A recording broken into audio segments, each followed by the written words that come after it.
पाकिस्तान में, इंडिया में गोरेपन के ऑब्सेशन की आखिर वजह क्या है? वक्त के साथ, अवेयरनेस के साथ और मुख्तलिफ कैंपेन्स के बावजूद ये जुनून कम होने की जगह मजीद गहरा क्यों होता जा रहा है? और अगर ये प्रियंका चोपड़ा और आमना इलियास जैसी खवातीन को भी मुतासिर कर रहा है तो एक आम लड़की की स्ट्रगल क्या होती होगी? से फेंकने से, पैसा लगाने से आपको सेहतमंद स्किन नहीं मिलेगी, हेल्दी स्किन नहीं मिलेगी। आपने बड़ा अप्रोप्रिएटली और वाइजली और एहतियात से चलना है, क्योंकि आजकल इस तरह के ट्रीटमेंट सिर्फ डॉक्टर नहीं ऑफर कर रहे, सैलून्स पे भी ऑफर हो रहे हैं, घरों में भी लड़कियां आके ये ट्रीटमेंट मैं कर दूंगी आपका treatment. So don't get into this trap.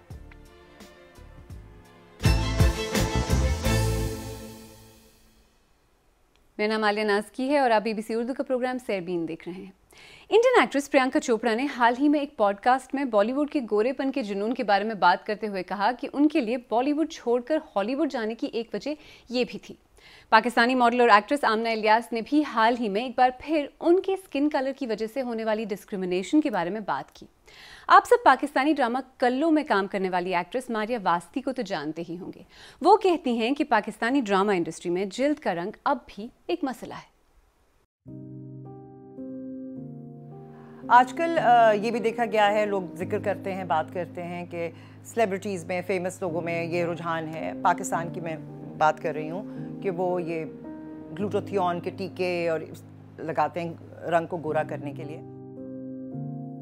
हमें ये सोचना चाहिए कि हम ये क्यों कर रहे हैं। अल्लाह ने अगर आपको ऐसा बनाया है तो कोई का रीज़न होगा, और अगर आप अपने आँखों का और मुँह का और अपना रंगत को चेंज करना चाहते हैं तो कहीं ये कोई आपके अंदर कोई कॉम्प्लेक्स या कोई मसला तो नहीं है जिसको इस तरीके से आप कवर और डील करने की कोशिश कर रहे हैं। तो आई थिंक आपको उसको पहले डील करना चाहिए। काली रंगत या गोरी रंगत का कॉम्प्लेक्स, या फिर आपके विमेन एमेंसिपेशन के टॉपिक्स हों, इस तरह के बहुत सारे ड्रामों में मैंने काम किया है जिसके अंदर एंटरटेनमेंट तो हो ही, लेकिन उसके अंदर कोई आगाही भी हो, कोई थॉट प्रोवोकिंग बात हो, कोई सवाल आपके जहन में ज़रूर रह जाए। तो पाकिस्तान में फेयरनेस का ये ऑब्सेशन कितना आम है और किस हद तक पहुंच गया है? जिल्द की रंगत फेयर हो और फिर कितनी फेयर हो, ये ऑब्सेशन वक्त के साथ साथ बढ़ती ही जा रही है।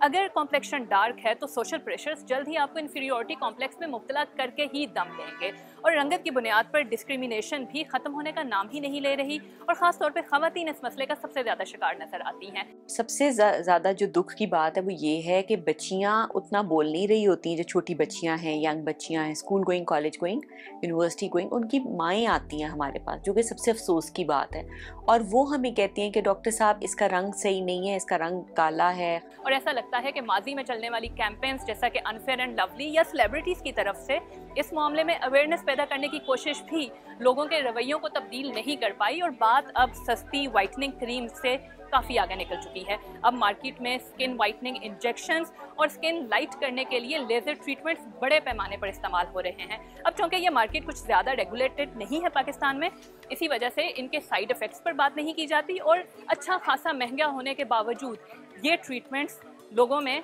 चाहे वो ख़वातीन हो या मर्द, खासे मकबूल हैं। और सोसाइटी के इन रवैयों का असर आम लोगों, ख़ासतौर पर लड़कियों और ख़वातीन की रोज़मर्रा की ज़िंदगी और उनके जहन पर, अपने बारे में उनके ख़यालात पर भी पड़ता है। इस तरह होता था कि अगर आप खेल रहे हैं या कुछ भी कर रहे हैं और आप घर घर खेल रहे हैं, तो अगर आपका कॉम्प्लेक्शन डार्क है ना, तो वो कहेंगे कि आप ना मेड बन जाएं, ठीक है। तो मुझे ये बात थोड़ी वियर्ड लगती थी कि मतलब मैं क्यों नहीं हीरोइन बन सकती, मतलब मैं क्यों नहीं वो लड़की बन सकती घर घर खेलने में जिसकी शादी होने वाली है या जिसकी गुड़िया की शादी होने वाली है। मैंने हेल्थ सप्लीमेंट लेनी थी डाइटरी वीकनेस की वजह से, तो मैं वैसे ही देख रही थी, तो वो छोटा सा लड़का था शॉपकीपर जो सेल्समैन था, तो वो मुझे मुस्तकिल आके बता रहा कि ये वाली क्रीम वो ले लें आप मेडिसिन, इससे ना गोरे हो जाते हैं, तो इट्स फुल बॉडी वाइटनिंग। तो मैं ऐसे हैरान भी, मैं इसका क्या करूँगी बच्चे इस उम्र में। और वैसे तो बज़ाहिर औरतों के लिए स्किन कलर ज़्यादा बड़ा मसला बन जाता है, लेकिन इसका मतलब ये नहीं कि इसका असर मर्दों पर नहीं पड़ता।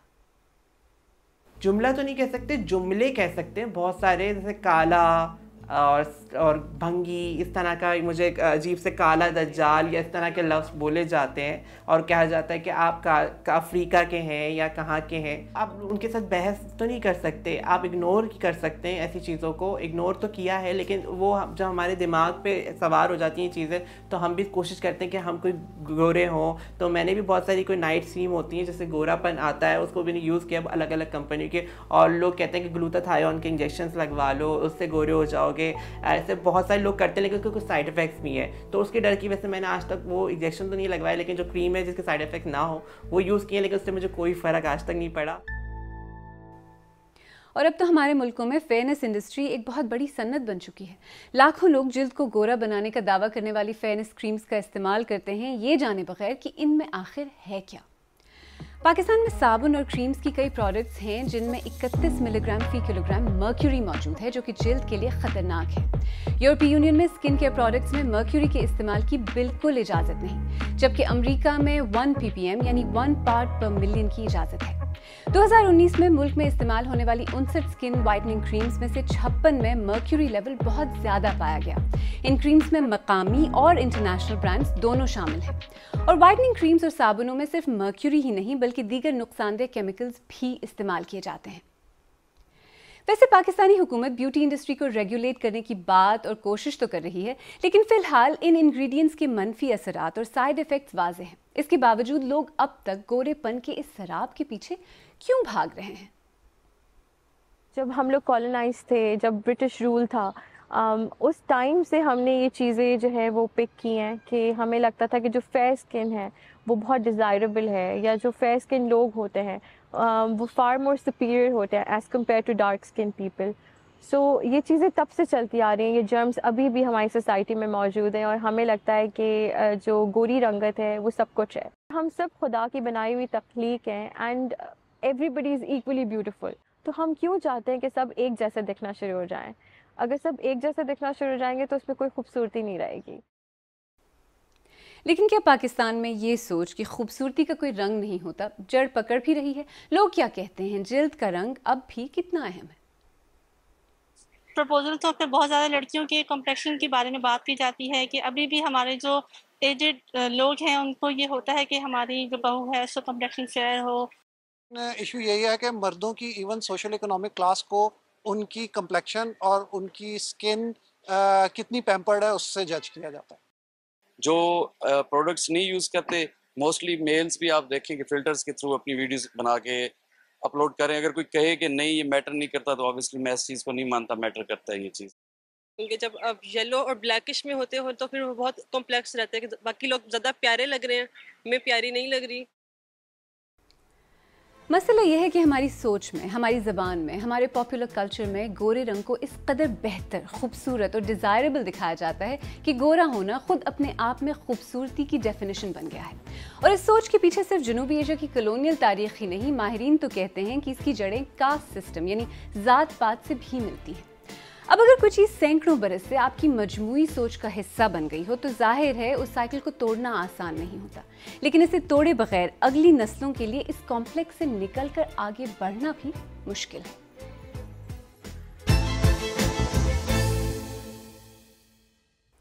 अगर आपको हमारा प्रोग्राम पसंद आया तो हमारे YouTube चैनल को सब्सक्राइब करें, बेल आइकॉन पर क्लिक करें और प्रोग्राम का लिंक अपने दोस्तों के साथ शेयर करें। और आप सेरबीन की पुरानी किस्तें देखना चाहें तो यहाँ क्लिक करके भी देख सकते हैं।